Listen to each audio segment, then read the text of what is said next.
convenait, mais lui, qui était saint, a mêlé cette sainteté avec une fille donnée l'étranger et a abandonné son état approprié de sainteté. C'est pourquoi il a été puni. 131. Certains disent qu'il n'a aucune part dans ce monde. Pourquoi cela? C'est parce qu'il a dit, que mon Nephèche meurt avec les Philistins. Shoftim 16h30. Et il a passé son sort avec le sort des Philistins, de sorte que son Nephèche mourra avec eux dans ce monde. C'est ainsi qu'ils avaient l'habitude de proclamer aux Naziréens, fais le tour, tu ne viendras pas à la vigne. Les amis ont déjà soutenu cette explication. 12. Saint, pur. Rabbi Shimon parle du secret des cheveux en relation avec la sainteté.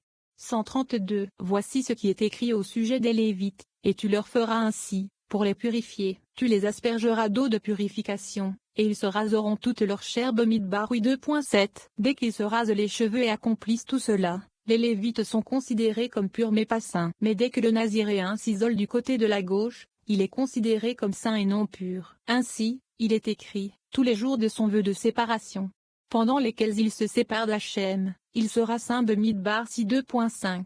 133. Et il laissera pousser les mèches des cheveux de sa tête Ibidem. C'est parce qu'il est écrit, et les cheveux de sa tête étaient comme de la laine pure. Daniel 7.2. Par là, il est semblable au supérieur, car ses cheveux tirent du chassadim comme le supérieur est sans jugement, puisqu'il est entièrement du droit. Rabbi Yehuda bar Rahav a dit, rien qu'avec ses cheveux, il est évident qu'il est saint, comme il est écrit à propos du saint, béni soit-il, ses mèches sont ondulées. Shor Hashorim 5h11. 134. Rabbi Shimon a enseigné, si les gens savaient ce qui est dit sur ce cheveu et son secret, comme il est au-dessus dans le plus grand secret, ils se seraient distingués auprès de leur maître avec la plus haute sagesse. Jusqu'ici, c'étaient les secrets de la Torah. Désormais, ce sont les citrés Torah, et sa marchandise et son salaire seront saints pour Hachem. Yeshaïa 23h18.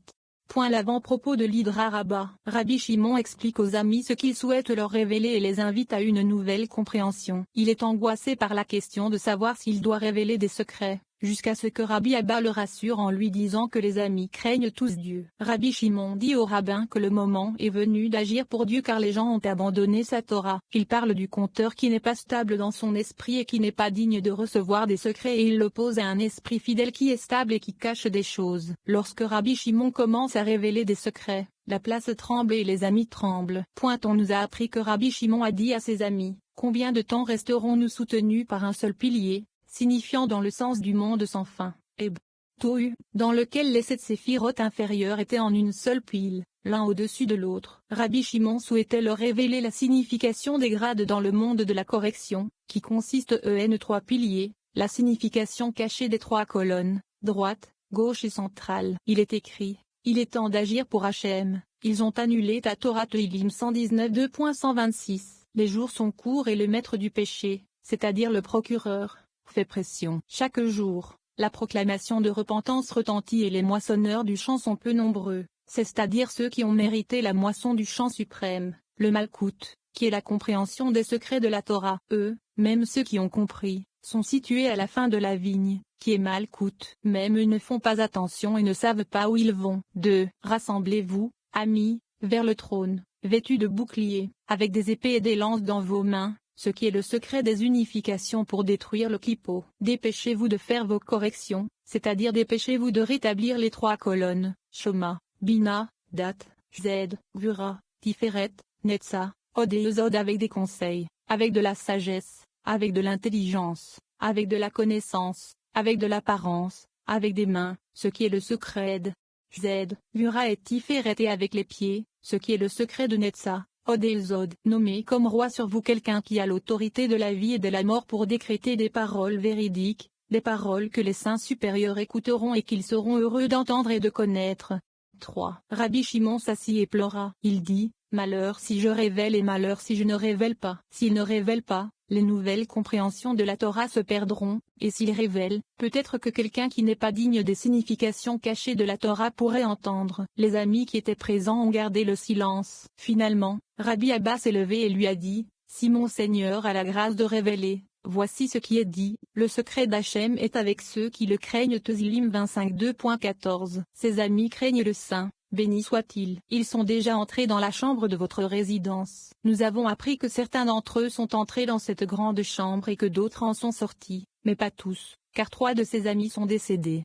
4. Nous avons appris que l'on comptait les amis présents devant Rabbi Shimon. Les personnes suivantes étaient présentes: Rabbi Elazar, son fils, Rabbi Abba, Rabbi Yehuda, Rabbi Yosi bar Jacob, Rabbi Tchak, Rabbi Chizoki bar Rav, Rabbi Shia, Rabbi Yosi et Rabbi Ilza. Ils tendirent leurs mains vers Rabbi Shimon avec les doigts tendus vers le haut. Ils entrèrent dans le champ parmi les arbres et s'assirent. Rabbi Shimon se leva et fit sa prière, s'assit parmi eux et dit: chacun doit placer ses mains dans sa poitrine. Chacun plaça ses mains dans sa propre poitrine et Rabbin Shimon les accepta. Il ouvrit la discussion en disant: maudit soit l'homme qui fabrique une idole sculptée ou fondue, une abomination d'Hachem, l'œuvre des mains d'un artisan, et qui l'adresse en secret. Et tout le peuple, tous les amis, répondra et dira: Amen. Devarim 27 2.15. 5. Rabbi Shimon a ouvert la discussion avec le verset: il est temps d'agir pour Hachem, ils ont annulé votre Torah. Ce qui signifie: pourquoi est-ce le moment d'agir pour Hachem? Parce qu'ils ont annulé ta Torah. Que signifie ils ont annulé ta Torah? Signification: ils ont rendu nulle la Torah ci-dessus, qui est le secret de Zahir Anpin, parce qu'elle devient nulle si elle n'est pas observée avec ses établissements, comme l'expliquera la suite. Ce vers a été dit à Atik Yomin, l'ancien des jours, qui est le début de la racine de toutes les corrections, comme dans l'explication suivante. Il est dit: heureux es-tu, Israël, qui est comme toi, Devarim 33 2.29, parce qu'il s'adhérent à la colonne centrale qui est comme toi, Hachem, parmi les Élim Shemo 15h11. Ceci s'applique aux Zahir Anpin, qui est la colonne centrale. 6. Il fit appel à son fils Rabbi Elazar et s'assit en face de lui. Rabbi Abba était de l'autre côté et dit: nous sommes tous inclusifs, puisque l'âme de Rabbin Elazar était de Shoma, celle de Rabbin Abba était de Bina, et Rabbin Shimon lui-même était le date qui unit Shoma et Bina l'un à l'autre. C'est pourquoi il a dit qu'ils étaient tous inclusifs, puisque la Shoma, la Bina et la date incluent tous les grades. Jusqu'à présent, les piliers ont été construits, ce qui signifie que jusqu'à ce point, ils ont été impliqués dans la correction des 3 colonnes, également appelées 3 piliers. Ils étaient silencieux. Ils ont entendu un bruit et leurs genoux se sont entrechoqués à cause de la peur. Quel était ce son? C'était le son des amis d'en haut qui se réunissaient, c'est-à-dire les chariots du Saint, bénéficieux soit-il. 7. Rabbi Shimon se réjouit et dit: Hachem, j'ai entendu parler de toi, et j'ai eu peur. Chavakuk 3 2.2. Il est vrai qu'il avait peur, car sa racine était de la colonne de gauche, mais pour nous, qui sommes unis à la colonne centrale, cela dépend de l'amour, c'est-à-dire des chassadim, qui sont l'aspect de l'amour. Il est écrit: et tu aimeras, CG1, Hachem ton Elohim. Devarim 6 2.5. Il est écrit: parce que Hachem t'a aimé. Ibidem 7 2.8. Et il est également écrit: je t'ai aimé. Malachi 2.2. 8. Rabbi Shimon a ouvert la discussion en disant: un conteur révèle des secrets, mais celui qui a l'esprit fidèle cache la chose. Michelei 11h13. Ce verset est difficile, mais il aurait dû dire raconteur. Qu'est-ce qu'un raconteur? Il répond: ce terme désigne quelqu'un qui n'est pas fixé dans son esprit et qui n'est pas digne de confiance. Tout ce qu'il a entendu est en lui comme une planche dans l'eau qui ne coule pas jusqu'à ce qu'elle soit expulsée à l'extérieur. C'est-à-dire qu'il n'a pas de repos jusqu'à ce qu'il révèle ce qu'il a entendu à quelqu'un d'autre. Quelle en est la raison? C'est parce que son esprit n'est pas stable, fixe. De celui qui a un esprit stable, il est dit: mais celui qui a un esprit fidèle cache la chose. Un esprit fidèle signifie un esprit stable. Tout dépend de l'esprit. Il est également écrit: que ta bouche ne fasse pas pécher ta chair. Kohélet 5 2.5. 9. Le monde n'est préservé que par le secret ici, dans les choses du monde. Le secret est une condition préalable. Il est d'autant plus certain que les mystères des mystères d'Atik Yomin ne sont même pas transmis aux anges d'en haut. Rabbi Shimon a dit: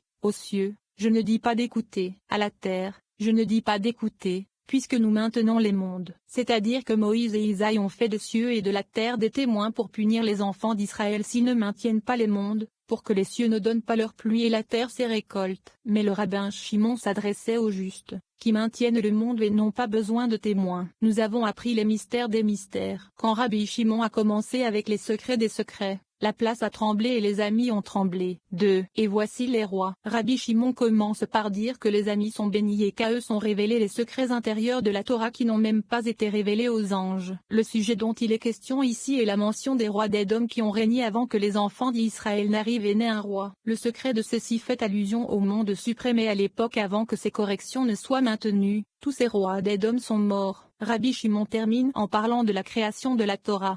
10. Il a révélé en secret et a ouvert la discussion avec le verset: et voici les rois qui ont régné au pays d'Édom, avant qu'aucun roi ne règne. Bereshit 36 2.31. Heureux êtes-vous, justes, à qui ont été révélés les secrets intérieurs de la Torah, qui ne sont pas révélés au plus saint d'en haut, c'est-à-dire aux anges. Qui sera attentif à cela et qui méritera cela, dans ce qui est écrit, et ceux-ci sont les rois. C'est une preuve de la foi globale que la prière soit acceptée pour que ce ne soit pas considéré comme un péché de révéler cela. Que diront les amis, puisque ce verset est difficile? Puisqu'il n'était pas nécessaire d'écrire cela parce que nous pouvions voir combien de rois et d'hommes avaient avant l'arrivée des enfants d'Israël, et avant que les enfants d'Israël aient un roi. Que nous montre-t-on ici? C'est un haut secret et les hommes sont incapables de le savoir, de le comprendre et de le contempler, car il conduit au monde supérieur. 11. Nous avons appris à connaître le plus ancien des anciens, le plus caché des cachés, avant qu'il ne prépare ses corrections et les couronnes des couronnes. La préparation des vaisseaux et leur préparation à recevoir les lumières sont appelées corrections. Les lumières elles-mêmes sont appelées couronnes, d'après le verset, la couronne dont notre mère l'a couronnée. Shur-Hashurim 3h11.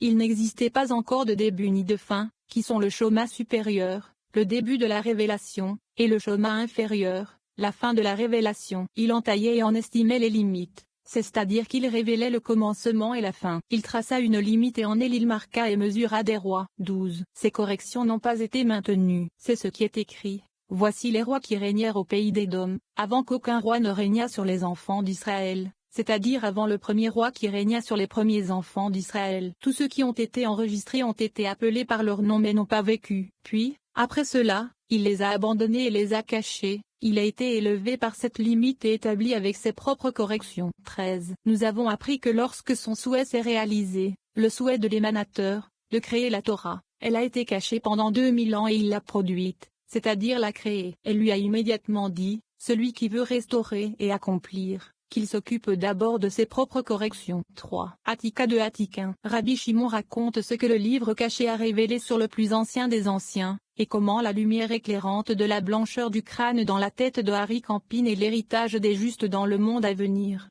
14. Nous avons appris de Tsniuta de Zafra, le livre caché, que le plus ancien parmi les anciens, le plus caché des cachés, le plus caché des cachés, qui dans ses corrections a été corrigé et est venu, comme le plus ancien parmi les anciens, le plus ancien des anciens, le plus caché des cachés, qui dans ses corrections est connu mais inconnu. Il est vêtu de blanc et a un visage blanc rayonnant. Il réside sur le trône des étincelles de feu, afin de les soumettre. 15. À travers 400 000 mondes, la blancheur du crâne dans la tête, Hari Campine, se répand. La lumière éclairante de cette blancheur est l'héritage des justes dans le monde à venir, composé de 400 mondes. C'est ce qui est écrit, 400 shekels d'argent. Monnaie courante chez le marchand Bereshit 23h16. 4. Le crâne. Rabbi Shimon décrit le crâne d'Hari Campine dans lequel se trouvent 130 millions de mondes, et il décrit le flux de rosée vers Zahir Ampine et par lequel les morts se réveillent dans le monde à venir. Il parle de cette rosée qui fait vivre les saints suprêmes et de la manne qui fait vivre les justes dans le futur. Nous apprenons comment la blancheur de ce crâne irradie la lumière dans 13 directions et comment la rosée s'écoule vers Zahir Ampine. L'illumination blanche pour le reste des crânes inférieurs, les couronnes dans les grades des 3 mondes Bria, Yetzira et Azia, est tirée du crâne de Zahir Ampine.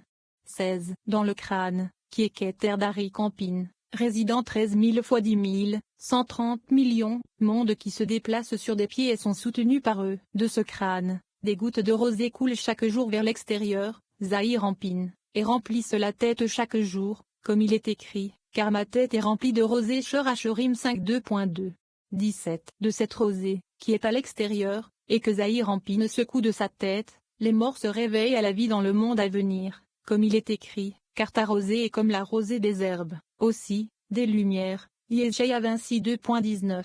C'est parce que cette rosée est l'illumination de la lumière blanche d'Attika, c'est-à-dire la blancheur du crâne qui s'appelle Attika, et c'est de cette rosée que les saints suprêmes sont nourris. C'est la manne qui est moulue pour les justes dans le futur à venir. Cette rosée s'écoule vers le champ de pommiers saints, le Malkout, comme il est dit, et quand la couche de rosée fut levée, voici qu'il y avait sur la surface du désert une fine substance floconneuse. Shemot 16h14. L'apparence de cette rosée est blanche comme les pierres de cristal qui semblent contenir toutes les couleurs en elle, comme il est écrit, et sa couleur était comme celle du cristal. Bamidbar 11.2.7.